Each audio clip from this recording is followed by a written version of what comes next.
ಕೋಳಿಗುಡ್ಡ ಗ್ರಾಮದ ಭವಾನಿ ಹಾಗೂ ಬಸವ ಶಿಕ್ಷಣ ಸಂಸ್ಥೆಯ ವಿರುದ್ಧ ಬೃಹತ್ ಪ್ರತಿಭಟನೆ. ಮಕ್ಕಳಿಂದ ಶಾಲಾ ಶುಲ್ಕ ಹೆಚ್ಚಿಗೆ ಪಡೆಯುತ್ತಿರುವ ಹಿನ್ನೆಲೆಯಲ್ಲಿ ಕರ್ನಾಟಕ ರಕ್ಷಣಾ ವೇದಿಕೆ ವತಿಯಿಂದ ಬೃಹತ್ ಪ್ರತಿಭಟನೆಯನ್ನ ಕೈಗೊಳ್ಳಲಾಗಿತ್ತು. ಬೆಳಗಾವಿ ಜಿಲ್ಲೆಯ ರಾಯಬಾಗ ತಾಲೂಕಿನ ಕೋಳಿಗುಡ್ಡ ಗ್ರಾಮದಲ್ಲಿ ನಡೆದ ಘಟನೆ ಇದಾಗಿದ್ದು, ಪ್ರತಿಯೊಬ್ಬ ವಿದ್ಯಾರ್ಥಿಗೆ ಶಾಲಾ ಕಟ್ಟಡ ನಿಧಿ ಹೆಸರಿನಲ್ಲಿ ಹಗಲು ದರೋಡೆ ಮಾಡುತ್ತಿರುವಂತಹ ಆಡಳಿತ ಮಂಡಳಿಯ ವಿರುದ್ಧ ಕರ್ನಾಟಕ ರಕ್ಷಣಾ ವೇದಿಕೆ ಧ್ವನಿ ಎತ್ತಿದೆ.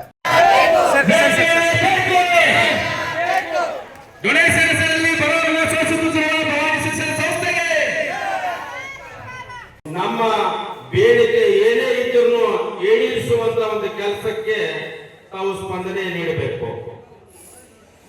ಯಾಕಂತಂದ್ರೆ ಈ ಹೋರಾಟ ನಮಗೆ ನ್ಯಾಯ ಸಿಗುವವರೆಗೂ ಈ ಹೋರಾಟ ನಿಲ್ಲಲ್ಲ, ಯಾವುದೇ ಕಾರಣಕ್ಕೆ ನಿಲ್ಲಲ್ಲ. ಕ್ಷೇತ್ರ ಶಿಕ್ಷಣ ಅಧಿಕಾರಿಗಳು ಅವರು ಕೂಡ ಬರಬೇಕು, ಅಲ್ಲಿವರೆಗೂ ನಮ್ಮ ಹೋರಾಟ ಇಲ್ಲೇ ಇರುತ್ತೆ. ಯಾಕಂತಂದ್ರೆ ಈಗಾಗಲೇ ನಾವು ಮನವಿಯನ್ನ ಕ್ಷೇತ್ರ ಶಿಕ್ಷಣ ಅಧಿಕಾರಿಗಳಿಗೆ ಕೊಟ್ಟಿದ್ರು ಕೂಡ ಯಾವುದೇ